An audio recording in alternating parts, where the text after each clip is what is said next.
Assalamualaikum warahmatullahi wabarakatuh.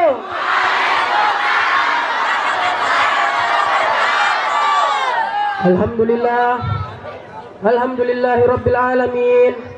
Wassalatu wassalamu ala asrafil anbiya'i wal mursalin Sayyidina wa maulana Muhammad wa ala alihi wa sahbihi ajma'in.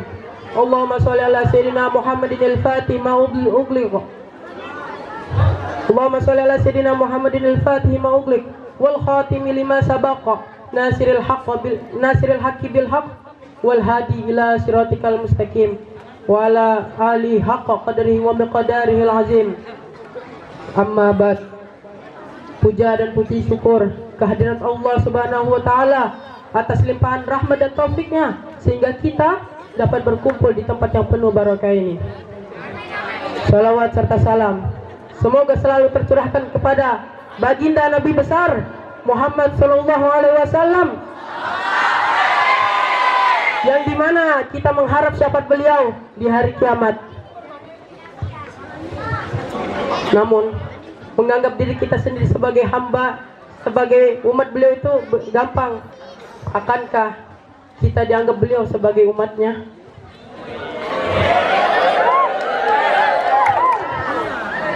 Yang saya hormati seluruh dewan guru, asatidz wasatizah Pondok Pesantren Subulus Salam, wabil khusus murabbina waruhina Kiai Haji Muhammad Fadli yang tidak bisa hadir di tengah-tengah kita, namun tidak mengurangi rasa hormat saya.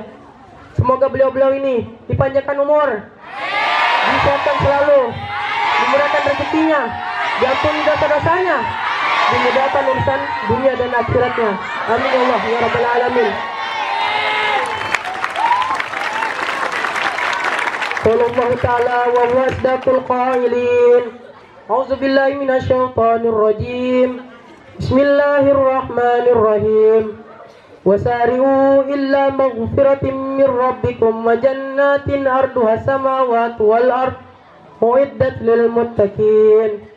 Shadaqallahul azim.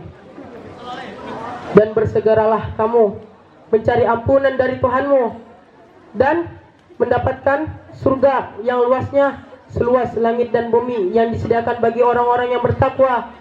Bagaimana cara kita untuk mendapatkan makom tersebut? Dan cara kita diharuskan untuk beristighfar, karena kita adalah salah satu hamba Allah yang telah melampaui batasnya.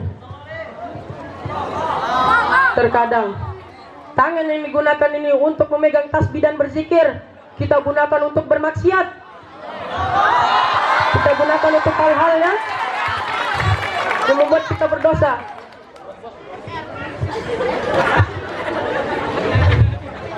Terkadang kaki yang kita gunakan yang seharusnya kita langkahkan ke masjid, kita langkahkan ke majelis ilmu, tapi kita langkahkan malah ke langkah yang membuat kita berdosa, yang membuat kita dekat dengan api neraka.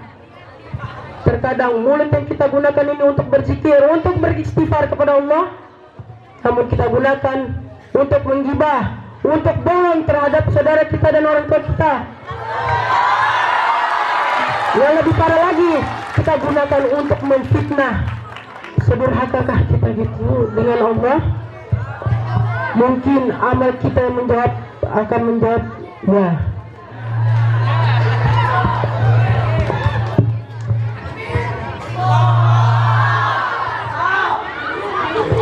Bagaimana pandangan Allah dengan kita yang selalu berkhianat kepada Allah? Qul ya ibadiyallazina asrafu, wahai hamba-hambaku yang telah melampaui batas terhadap diri mereka sendiri. Dari ayat ini kita bisa mendengar, kita bisa melihat artinya Allah yang kita berkhianat kepada Allah, namun Allah masih memanggil kita hamba. Saking besarnya cinta Allah kepada kita. Ala anfusihim la taqnatu min rahmatillah, dan janganlah kamu berputus asa dari rahmat Allah. Allah membuka pintu, membuka lebar pintu tobat, membuka lebar pintu rahmat untuk orang-orang yang bertaubat, untuk orang-orang yang melampaui batas. Allah membuka lebar pintu itu. Apalagi kalau kita sudah bertobat, kemudian kita melakukan perbuatan yang membuat Allah cinta kepada kita. Pernah ada cerita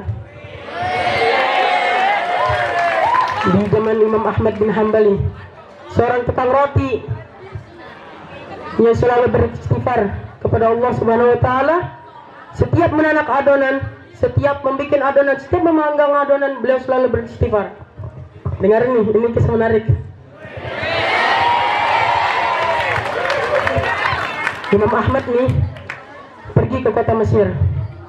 Karena lelahnya perjalanan, beliau singgah ke satu masjid. Pas beliau lagi istirahat, ketahuan tuh sama DKM-nya, sama marbotnya lagi. Kemudian marbotnya itu mendatangi Imam Ahmad bin Hambal itu. Pas sedang tidur-tiduran, Imam Ahmad bin Hambali didatangi oleh marbotnya, dan marbotnya mengatakan, "Hei, Uhraj, keluar." Keluar kata marbotnya tadi. Nah, Imam Ahmad itu sangat populer, sangat dikenal ulama. Namun kan zaman sekarang kan beda zaman sama zaman sekarang. Zaman dulu kan ketemu Ustaz minta doa. Kalau sekarang Ustaz minta foto, Ustaz update status gitu ya kan. Nah, Imam Ahmad ini terkenal namanya, namun tak tahu siapa orangnya. Marbotnya itu kebetulan tidak tahu kalau itu Imam Ahmad. Imam Ahmad pun tidak ngomong kalau saya Imam Ahmad. Beliau tahu fikihnya beristirahat di masjid itu ada di wilayah tertentu. Kemudian Imam Ahmad bin Hambal ini mengatakan, "Saya sedikit saja." Dan marbotnya itu mengatakan lagi, "Barrah itu kasar." Kemudian Imam Ahmad pun keluar, duduk di pantarannya, duduk. Kemudian datang lagi marbotnya mengatakan, ruh itu kasar. Ruh itu kasar kan, kalau urut sopan, barrah kasar, ruah lebih kasar.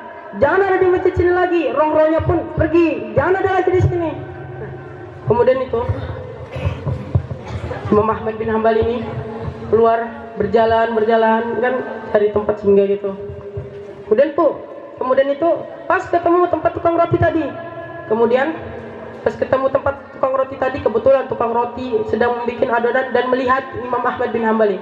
Kemudian tukang roti tadi itu pun mengatakan, "Ya Syekh, sepertinya Anda kelelahan, bisa beristirahat dulu di sini, bisa dulu duduk-duduk ngopi ya situ."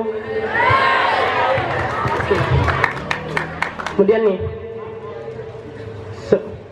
pas Imam Ahmad bin Hambal ini duduk beristirahat, kemudian tuh tukang roti itu melanjutkan perbuatannya tadi, melanjutkan pekerjaannya tadi.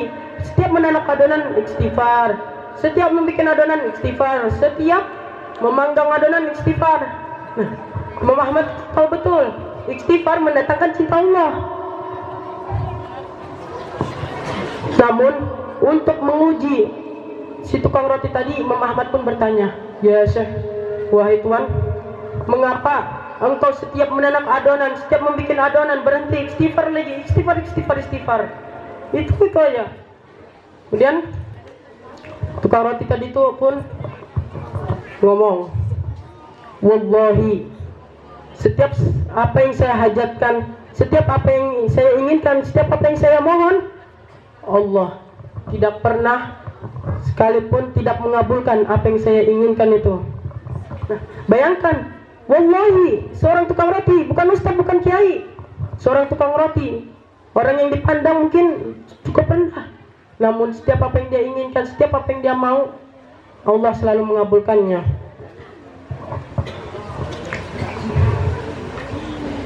Dan tukang roti itu, namun ada satu saja yang belum Allah kabulkan ke saya. Jikalau saya mati atau dia mati duluan, pertemukanlah saya dengan Imam Ahmad bin Hambal. Dan Imam Ahmad bin Hambal kemudian berkata, "Allahu Akbar, karena istighfarmu ini saya karena istighfarmu ini saya ada di sini. Karena istighfarmu ini saya tiba-tiba pengen ke sini. Karena istighfarmu ini saya jadi pengen sini. Ya.